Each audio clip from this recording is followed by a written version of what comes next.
ద్వితీయోపదేశ కాండము 30వ అధ్యాయం 20వ వచనం. నీ పితరులైన అబ్రహాము, ఇస్సాకు, యాకోబులకు ఆయన ప్రమాణము చేసిన దేశములో మీరు నివసించినట్లు యెహోవాయే నీ ప్రాణమునకును నీ దీర్ఘాయుష్నకును మూలమై ఉన్నాడు. కాబట్టి నీవును నీ సంతానమును బ్రతుకుచు నీ ప్రాణమునకు మూలమైన నీ దేవుడైన యెహోవాను ప్రేమించి ఆయన వాక్యమును విని ఆయనను హత్తుకొనున్నట్లు జీవమును కోరుకొనుడి. ప్రార్థన. దయగల మా తండ్రి, మీ యొక్క వాక్కులు ప్రభా ధ్యానిస్తూ ఉండగా మాతో మాట్లాడమని దేవా, మీ యొక్క పరిశుద్ధాత్మ శక్తి అభిషేకము దేవా మాకందరికీ కూడా దయచేయమని, సాతాను దాని క్రియలను లయపరచుమని, ఆత్మకు భంగము కలిగించే చీకటిని యేసు నామములో బంధించుమని యేసు నామమున ప్రార్థించి వేడుకొంచున్నాం తండ్రి, ఆమేన్. మరి ప్రభు యొక్క మహాకృపను బట్టి మనం నూతన సంవత్సరంలో ప్రవేశించడానికి ప్రభు ఎంతగానో సహాయం చేసినారు. అందుని బట్టి దేవునికి ఎన్నో వందనాలు చెల్లిస్తూ ఉన్నాను. అలాగే ఈ హెర్మోన్ పరిచర్యకు మరి దేవుడు మరి డాడీని ఏర్పరచుకొని ఆయన ద్వారా ఇక్కడ పరిచర్య ఈ విధంగా జరగడానికి, ఒక మందిరమును నిర్మించడానికి ఆయన చేతులను బలపరిచిన దేవాది దేవునికి వందనాలు తెలియచేస్తూ, మరి ఈ సమయంలో మరి డాడీని కూడా మనం జ్ఞాపకం చేసుకోవాలి. ఎందుకంటే ఇంత పరిచర్య ఇక్కడ జరుగుతూ ఉందంటే కారణము ఆ వ్యక్తే. సో మరి డాడీ ఈ లోకంలో లేకపోయినా ఈ పరిచర్య ఆగకుండా సాగిపోనట్లుగా దేవుడు సహాయం చేసినారు. గత 2 సంవత్సరములు ఆయన మరి ఈ స్థానంలో లేకపోయినా మరి దేవుడు మరి కుటుంబమును సంఘమును బలపరిచి ఈ విధంగా పరిచర్య జరగడానికి దేవుడు ఎంతగానో సహాయం చేసినారు. అందును బట్టి దేవునికి ఎన్నో వందనాలు తెలియచేస్తూ ఉన్నాను. అంతేకాదు మరి ఈ పరిచర్యలో మరి ఈ విధంగా కొనసాగడానికి డాడీ వేసిన పునాది మరి చాలా ప్రాముఖ్యమైనది, బలమైనది. అందుని బట్టి నేను దేవునికి వందనాలు తెలియచేస్తూ ఉన్నాను. సో మరి ఈ న్యూ ఇయర్లో మనం ఎంటర్ అయ్యాము. మరి కొన్ని వాక్యము, అలాగే కొన్ని విషయాలు, కొన్ని హెచ్చరికలు, కొన్ని జాగ్రత్తలు కూడా మీకు తెలియచేయాలని నేను ఆశపడుతున్నాను. రాత్రి బైబిల్ క్విజ్ కండక్ట్ చేసాం. మరి అనేక మంది జవాబులు చెప్పలేకపోయారు. అది ఏంటంటే మనం ఈ న్యూ ఇయర్లో రెక్టిఫై చేసుకోవాలి. అందుకని మేము పదే చెప్తూ ఉంటాం, సండే స్కూల్ పరిచర్య చాలా ప్రాముఖ్యమైనది. బిడ్డలకు బాల్యము నుండి దేవుని యొక్క వాక్యము మరి తెలియాలి అంటే సండే స్కూలే చాలా మూలమని చెప్తూ ఉంటాం. కానీ పేరెంట్స్లో చాలామంది సండే స్కూలు మరి చిన్నపిల్లలకి తెలియదు. తల్లిదండ్రులంగా మనం మోటివేట్ చేయాలి. కానీ అనేక మంది ఫ్యామిలీస్లో చూసినప్పుడు సండే స్కూల్కి ప్రాముఖ్యత ఇవ్వటం లేదు. ఇది చాలా డ్రాబ్యాక్ అన్నమాట. ఎందుకంటే మా లైఫ్లో మేము అనుభవించిందే మీకు చెప్తున్నాం అన్నమాట. మా డాడీ చిన్నప్పటి నుంచి చాలా వచనాలు చదివించేవారు. మరి సన్నీ ఏజ్కి వచ్చేసరికి చాలా వాక్యాలు, చాలా చాప్టర్స్ అనేవి మాకు బై హార్ట్ చేయించారు. సో ఆ యొక్క బీజమే ఈనాడు పరిచర్య చేయగలుగుతున్నాము అంటే ఆయన చూపిన శ్రద్ధ, మరి ఆ వాక్యం పట్ల ఆయన చూపిన శ్రద్ధ. మరి ఈవినింగ్ ఏ టైం అయినా మరి ఒక బుక్ పెట్టేవారు మాకు. ఆ బుక్లో మరి వాక్యము రాయడం, తెలుగులో రాయడం, ఇంగ్లీష్లో రాయడం. సో ఇవన్నీ నేర్చుకోవటం ద్వారానే ఈనాడు మీ మధ్యన మేము పరిచర్య చేయగలుగుతున్నాము అని ఆ దేవుని బట్టి వందనాలు, మరి డాడీని బట్టి కూడా మేము వందనాలు తెలియచేస్తూ ఉన్నాం. సో మరి మనం ఎందుకు మన బిడ్డలకు వాక్యం విషయంలో శ్రద్ధను మనం చూపించలేకపోతున్నాం? సో ఇది చాలా డ్రాబ్యాక్ అన్నమాట. సో ఈ న్యూ ఇయర్లో పేరెంట్స్ అందరూ కూడా ఈ విషయంలో రెక్టిఫై చేసుకోవాలని మా కోరిక. సో బాల్యం నుండి బిడ్డలకు దేవుని యొక్క వాక్యం బోధించినప్పుడు ఆ వాక్యము మన మనసుల్లో ప్రింట్ అయిపోతూ ఉంటుంది. సో ఈ విషయంలో శ్రద్ధ తీసుకోండి. అలాగే ప్రతిరోజు కూడా మరి Hermon Sunday school group create చేశారు, దాని నుంచి ఒక వాక్యం పంపిస్తూ ఉన్నారు. ఎంతమంది తల్లిదండ్రులు బిడ్డల చేత వాక్యం రాయిపిస్తూ ఉన్నారు. మరి ఆ శ్రద్ధ తల్లిదండ్రులు తీసుకున్నప్పుడు బిడ్డల యొక్క భవిష్యత్తు చాలా బాగుంటుంది అనే విషయాలు మీకు తెలియచేస్తూ ఉన్నాం. అలాగే నూతన సంవత్సరంలో టైమింగ్స్ విషయంలో చాలాసార్లు చెప్తున్నాం. డాడీ ఉండగా కూడా చాలా మరి ఆయన ఫ్రస్ట్రేట్ అవుతూ ఉండేవారు. మరి ఎందుకు టైమింగ్స్ విషయంలో మనం మార్పు చేసుకోలేకపోతున్నాం? ఎందుకు శ్రద్ధ కలిగి దేవుని సన్నిధికి మనం రాలేకపోతున్నాం? ఈ న్యూ ఇయర్లో అట్లీస్ట్ గత సంవత్సరం మీదైనా కొంచెం మెరుగుపడాలని మా ఆశ. ఇక్కడ రూల్స్ పెట్టడానికి మాకు అటువంటి ఇది లేదు, కానీ మరి ఒక క్రమంలో మనం కొనసాగాలి. కాబట్టి తప్పక సమయాలను పాటించండి. అట్లీస్ట్ మరి 10:30కి 10కి ఆరాధన చెప్తున్నాం, 10:30కి కూడా 2-3 వస్తూ ఉన్నారు. ఈ విషయంలో కూడా మరి రెక్టిఫై చేసుకోవాల్సిందిగా ప్రేమపూర్వకంగా తెలియచేస్తూ ఉన్నాను. దేవుని యొక్క వాక్యాన్ని మనం చదువుకున్నామండి. ద్వితీయోపదేశ కాండము 30వ అధ్యాయంలో మనం చదువుకున్నాం. ఇక్కడ చాలా పెద్ద వచనం ఉంది. ఇవన్నీ కూడా ఇక్కడ ఒక ప్రాముఖ్యమైన విషయాన్ని మనం చూస్తూ ఉన్నాం. మనం 4th లైన్లో చూసినప్పుడు యెహోవాయే నీ ప్రాణమునకును నీ దీర్ఘాయుష్నకును మూలమై ఉన్నాడు. సో మరి ఆయుష్కి ఆరోగ్యానికి మూలం ఏంటని మనం చెప్పుకుంటామండి. మనం అనుకుంటాం ఆయుష్కి ఆరోగ్యానికి మూలం ఏంటని మనం అనుకుంటాం. ఆహారము, మన అలవాటులు చాలా మూలమని మనం చెప్పుకుంటాం. అందుకనే మనం ఏం చేస్తూ ఉంటాం? ఆహారానికి ప్రాముఖ్యత ఇస్తూ ఉంటాం, అలవాట్లకు ప్రాముఖ్యత ఇస్తూ ఉంటాం. ఏమండి, మనం తినే విషయాల్లో మనం ఎంతో శ్రద్ధ చూపిస్తూ ఉంటాం. ఇదే మన ప్రాణమునకు మూలము, లేకపోతే మన దీర్ఘాయుష్నకు మూలము అని మనం గ్రహిస్తూ ఉంటాం. అలాగే చేస్తూ ఉంటాం, అలాగే ఫాలో అవుతూ ఉంటాం. కానీ దేవుని యొక్క వాక్యం ఏం చెప్తుందంటే యెహోవాయే నీ ప్రాణమునకును నీ దీర్ఘాయుష్నకును మూలమై ఉన్నాడు. సో మన ప్రాణమునకు మూలము, మన దీర్ఘాయుష్నకు మూలము ఎవరండి? దేవుడే. ఎందుకంటే మరణము తప్పించుట యెహోవా వశము. సో మన జీవితంలో ఒక దినము గడిచి మరి ఒక దినములోనికి మనం వస్తూ ఉన్నామంటే కారణము మనం తినే ఆహారం కాదు, మన ఆరోగ్యపు అలవాట్లు కాదు, మనకున్న స్టామినా కాదు. ఎవరండి దీనికి మూలము? యెహోవాయే నీ ప్రాణమునకును నీ దీర్ఘాయుష్నకును మూలమై ఉన్నారు. అది ఎప్పుడు మనం గుర్తుపెట్టుకోవాలి. అందుకని నరుడు అంట ఆహారం వలన కాదు, కానీ దేవుని నోట నుండి వచ్చే ప్రతి మాట వలన కూడా జీవిస్తారని. సో దేవుడు మనకి ఆరోగ్యం ఇవ్వకపోతే, మనం తినే ఆహారము దేవుడు దీవించకపోతే మనకి ఆరోగ్యము రాదు. సో దేవుడు మనల్ని దీవించాలి, మనకున్న వాటిని ప్రభువు దీవించాలి అంటే మనం ఏం చేయాలట? కాబట్టి ఇక్కడ కండిషన్ చెప్తున్నారండి. అదేంటంటే నీ దేవుడైన యెహోవాను ప్రేమించి ఆయన వాక్యమును విని ఆయనను హత్తుకున్నట్లు జీవమును కోరుకొనుడి. ఇక్కడ 4 పాయింట్స్ చెప్తున్నారనమాట. నీ దేవుడైన యెహోవాను ప్రేమించాలి. సెకండ్ ఏంటండి? ఆయన వాక్యమును వినాలి. థర్డ్ వన్ ఆయనను హత్తుకోవాలి. 4th వన్ జీవమును కోరుకొనుడి.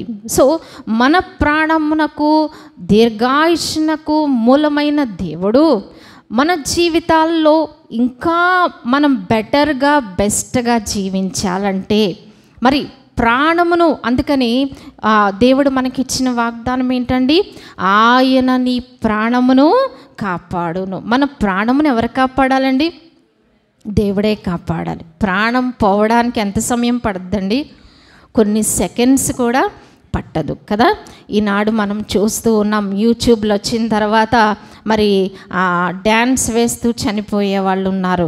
మరి రకరకాలుగా మనకి లైవ్లో మనం చూస్తున్నాం ఎంత సులువుగా ప్రాణాలు కోల్పోతూ ఉన్నారనేది.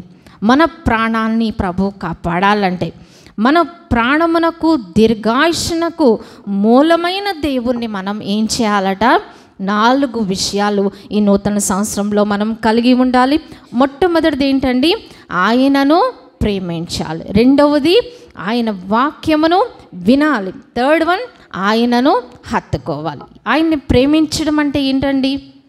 ఏమండి, భార్యను కానీ భర్తను కానీ నేను నిన్ను ప్రేమిస్తున్నాను, నేను నిన్ను ప్రేమిస్తున్నానని రోజుకు 100 సార్లు చెప్పక్కర్లే. నిజంగా ప్రేమిస్తే ఏం చేస్తామండి? వారి విషయంలో శ్రద్ధ కలిగి వారి బాధ్యతలు మనం చూస్తాం. ఏమండి, భర్తకి టైంకి టీ ఇవ్వకుండా, టైంకి వండి పెట్టకుండా, గౌరవించకుండా, ఏమీ చేయకుండా నేను నిన్ను ప్రేమిస్తున్నానని రోజుకి 100 టైమ్స్ చెప్పినా అది వేస్ట్ అన్నమాట. అంటే మనం ప్రేమ ఎలా ఉండాలట? మాటతో కాక క్రియతో మనము ప్రేమించాలి. అంటే ఏం చేయాలి? నిజమైన ప్రేమ ఉంటే ఏం చేస్తాం? వారి బాధ్యతను మనం తీసుకుంటాం. అలాగే ప్రభువారు కూడా చెప్పారు, నన్ను ప్రేమించేవాడు నా ఆజ్ఞలు గైకొనును. దేవుణ్ణి ప్రేమిస్తున్నామని చెప్పుకుంటాం కాదు, ఆయన ఆజ్ఞలు గైకొంటూ ఉన్నామా? ఆయన చెప్పింది అట్లీస్ట్ మనం 50% అన్న మనం చేస్తున్నామా? ప్రశ్న వేసుకుందాం. సెకండ్ ఏముందండి? ఆయన వాక్యమును విని, వాక్యాన్ని వింటూ ఉన్నామా? ఎంతమంది సండే చూస్తాం, ఫస్ట్ మెసేజ్ అసలు ఏం చెప్తున్నామో ఎవరికి 300 మందికి తెలియదు. ఏం చెప్పామో కూడా తెలియదు.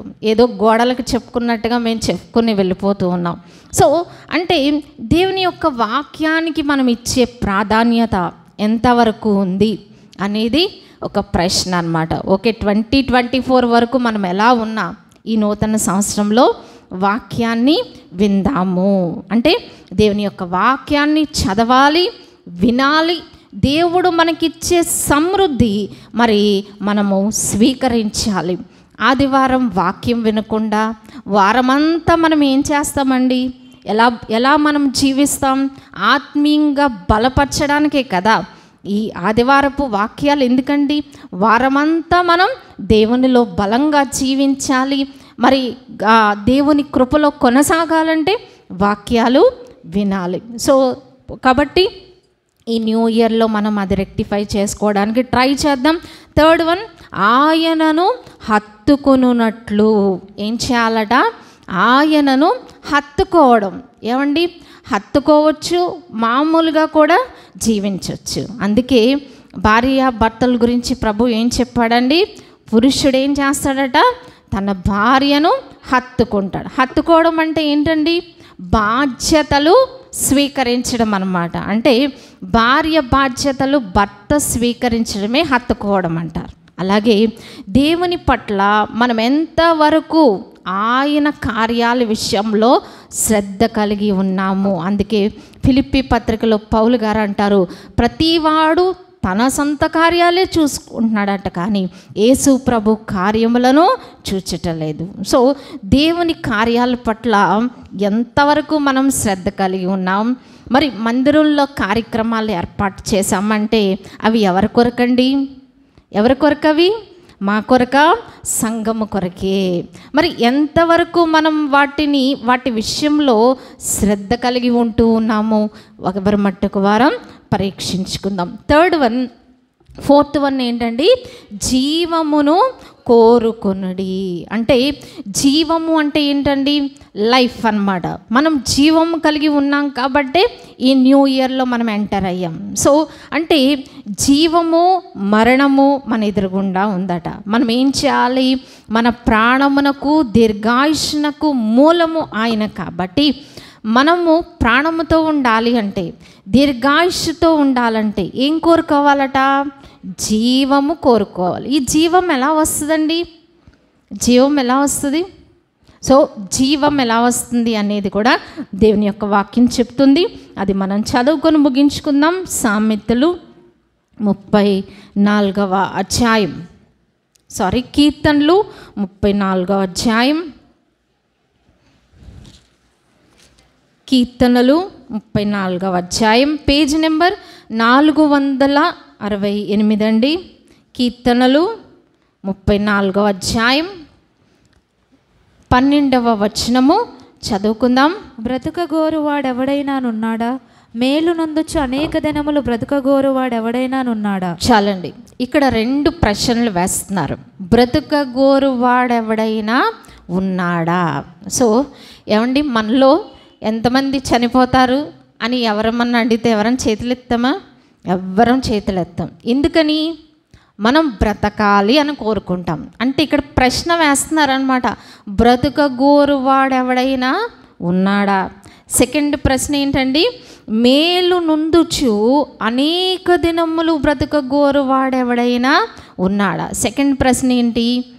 మన జీవితంలో మనం బ్రతికామంటే రోజు మనకి కష్టాలు, దుఃఖము, నష్టము ఉంటే ఎలా ఉంటుందండి? మనకి నిరాశ, నిస్పృహ. కానీ ఇక్కడ ఏం చెప్తుందంటే మేలు నొందుచు అంటే క్షేమంగా, సుఖంగా మరి బ్రతకాలి అనే వాళ్ళు ఎవరైనా ఉన్నారా? ఈ 2 కోరుకునే వాళ్ళు ఎవరైనా ఉంటారండి? ఎవ్వరం ఉండవు. మనం బ్రతకాలని కోరుకుంటాం, బ్రతికే జీవితము మేలు నొందుచు బ్రతకాలని మనం కోరుకుంటాం. సో ఈ 2 మీకు కావాలి అంటే ఇక్కడ 4 విషయాలు, అంటే జీవముతో మనం బ్రతకాలంటే ఏం చేయాలట? ఇక్కడ 13-14లో 4 విషయాలు తెలియచేస్తూ ఉన్నారు. ఒకటి, చెడ్డ మాటలు పలుకకుండా నీ నాలుకను. చాలండి, ఈ 4 విషయాలు చేస్తే చాలంట.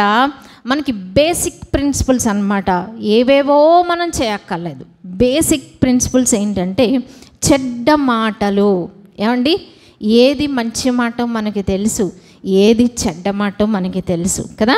ఇక్కడ తెలియని వాళ్ళు ఎవరైనా ఉన్నారా? ఎవ్వరు లేరు కదా. చిన్న బిడ్డలకు కూడా తెలుసు ఏది మంచి మాట, ఏది చెడ్డ మాట. అవి ఏం చేయాలట? పలుకకుండా నీ నాలుకను, మన నాలుకను కాచుకోవాలి. రెండవది ఏంటండి? కపటమైన మాటలు. సో చెడ్డ మాటలు చూచాం, కపటమైన మాటలు. చెడ్డ మాటలకి కపటమైన మాటలకి తేడా ఉందండి? ఉందా లేదా? చాలా తేడా ఉంది. ఏంటి కపటమైన మాటలు అంటే? ప్రేమ లేకపోయినా ప్రేమ ఉన్నట్టుగా నటించి మాట్లాడడం. ఏమండి, మన వెనకాల ఒక మోసం పెట్టుకొని మంచిగా మాట్లాడడం, ఇవన్నీ కూడా కపటమైన మాటలు. సో ఇవి మనం న్యూ ఇయర్లో వీటిని తొలగించుకోవాలి. థర్డ్ వన్ ఏంటండి? కీడు చేయుట మాని మేలు చేయము. సో మనం అనేక సార్లు ఏం చేస్తూ ఉంటాం? కీడు చేస్తూ ఉంటాం. కీడు అంటే ఏంటండి? మేము ఎవ్వరికి కీడు చేయట్లేదని అంటారు, కానీ మనం ఇతరుల గురించి చెడుగా చెప్పడమే ఏంటండి? కీడు చేయడము. సో మనము ఎదుటి వారికి ప్రత్యక్షంగా కానీ పరోక్షంగా కానీ ఏం చేయకూడదట? కీడు చేయకూడదు. నాలుగవది ఏంటండి? సమాధానము వెదికి దాని వెంటాడము. సో ఈ నాలుగవది కూడా చాలా కష్టం. ఏమండి, మన సమాధానాన్ని ఏం చేయాలట? వెదకాలట, వెంటాడాలట. అంటే మనము సఖ్యమైతే సాధ్యమైనంత మట్టుకు ఏం చేయాలట? సమస్త మనుషులతో సమాధానముగా ఉండుడి. మనకి కలహము, తర్వాత గ్రీస్ రాజు చేయించండి అమ్మా. సో మనం ఏం చేయాలి? సమాధానాన్ని వెదకాలి, దాన్ని వెంటాడాలి. సో మనం అంటే ది బెస్ట్ మనం ట్రై చేయాలన్నమాట. ది బెస్ట్ మనం ట్రై చేస్తూ ఆ విధంగా మనము జీవించాలి. సో మనము ఇక్కడ 2 ప్రశ్నలు వేశారు. చెడ్డ మాటలు రాకూడదు, కపటమైన మాటలు రాకూడదు, కీడు చేయటం మానేయాలి, సమాధానాన్ని వెదికి వెంటాడాలి. అందుకే ద్వితీయోపదేశ ఖండంలో కూడా మనం చదువుకున్నాం. ఏం చేయాలట? ఆయనను ప్రేమించాలి, ఆయన వాక్యమును వినాలి. థర్డ్ వన్, ఆయన్ని హత్తుకోవాలి. నాలుగవది జీవమును కోరుకోవాలి. ఎన్ని చెప్పుకున్నాం మొత్తం? అవి 4, ఇవి 4. ఏంటండి అవి? ఎవరైనా చెప్తారా? చిన్నపిల్లలు కానీ పెద్దవారు కానీ మనం రిసైట్ చేసుకోవడం వల్ల మనకి బాగా గుర్తుంటుంది. 4 విషయాలు మనం చెప్పుకున్నాం. మొట్టమొదటిది ఏంటండి? మనకి మన ప్రాణమునకు, మన దీర్ఘాయుష్నకు ఆయనే మూలము. ఈ 2025లో న్యూ ఇయర్ మెసేజ్ ఏంటంటే మన ప్రాణమునకు, మన దీర్ఘాయుష్నకు ఆయనే మూలము. అందుకే సామెతల్లో ఏముందండి? యెహోవా యందు భయభక్తులు కలిగి ఉండుట జీవ సాధనము. ఏమండి, చాలా సాధనాలు ఉంటాయి కదా. ఇప్పుడు ఇంట్లో మిక్సీ ఉందనుకోండి, అదొక సాధనం. గ్రైండర్ ఉంది, అదొక సాధనం. కానీ ఇవన్నీ ఏం చేస్తూ ఉంటాయి? మనకి హెల్ప్ చేస్తూ ఉంటాయి. కానీ జీవమునిచ్చే సాధనం ఏంటంట అంటే మనలో ప్రాణము ఇది కలుగు చేయాలి. లైఫ్ రావాలంటే ఏం చేయాలండి? యెహోవా యందు భయము, భక్తి. సో మన ప్రాణమునకు, దీర్ఘాయుష్నకు ఆయనే మూలము. కాబట్టి 4 విషయాలు అక్కడ మనం జ్ఞాపకం చేసుకున్నాం. ఏంటండి అవి? ఆయన్ను ప్రేమించాలి. రెండవది ఏంటండి? చెప్పాలి, వాక్యాన్ని వినాలి. మూడవది హత్తుకోవాలి. 4వది జీవమును కోరుకోవాలి. కీర్తనల గ్రంథంలో చెప్పుకున్నాం, మేలు నొందుచు అనేక దినాలు మనం బ్రతకాలి అంటే 4 విషయాలు చూసాం. ఏంటండి అవి? చెడ్డ మాటలు ఉండకూడదు, కపట మాటలు ఉండకూడదు. 3rd వన్, కీడు చేయట మాని మేలు చేయాలి. 4వదిగా సమాధానాన్ని వెదికి మనం వెంటాడాలి. ఈ 4 విషయాలు, ఆ 4 విషయాలు మనం ఫాలో అవుతే ఏమవుతుందట? మన ప్రాణము దేవుడు భద్రపరుస్తాడు. అందుకే మన ప్రాణమును ఎవరు భద్రపరచాలండి? దేవుడే భద్రపరచాలి. అందుకనే అబీగయలు ఏమందండి? దావీదు గురించి ఏమంది? నీ ప్రాణము యెహోవా జీవపు మూటలో భద్రపరచబడి ఉన్నది. మన ప్రాణము దేవుడే కాపాడాలి. ఆయన నీ ప్రాణమును కాపాడును. సో మనమందరము కూడా ఈ వాగ్దానాలు క్లెయిమ్ చేసుకుంటమే కాదు, వాగ్దానములు ఎప్పుడు కూడా కండిషనల్ ప్రామిసెస్. అంటే ఖచ్చితంగా కొన్ని నియమాలు మనం పాటిస్తేనే ఆ వాగ్దానాలు నెరవేరుతాయి. మనం నియమాలు పాటించకుండా, దేవుని యొక్క వాక్య ప్రకారం చేయకుండా దేవానికి వాగ్దానం నెరవేర్చంటే ఎలా నెరవేరుతుందండి? సో మనం కండిషన్స్ అప్లై అని ప్రతి దాంట్లో మనం చూస్తూ ఉంటాం. కాబట్టి మనము దేవుడు మనకిచ్చిన ఈ వాగ్దానము, మన ప్రాణాన్ని ప్రభు కాపాడాలంటే, మన కుటుంబంలోని వారి ప్రాణాలు కాపాడబడాలంటే ఏం చేయాలండి? ఇవి 4, అవి 4 మనం పాటించాలి. అప్పుడు దేవుడు మన ప్రాణమునకు, మన దీర్ఘాయుష్నకు ఆయనే మూలము. సో దేవుడి కొద్ది మాటలు మన వెనుకడిలో దీవించునుగాక. ఆమేన్.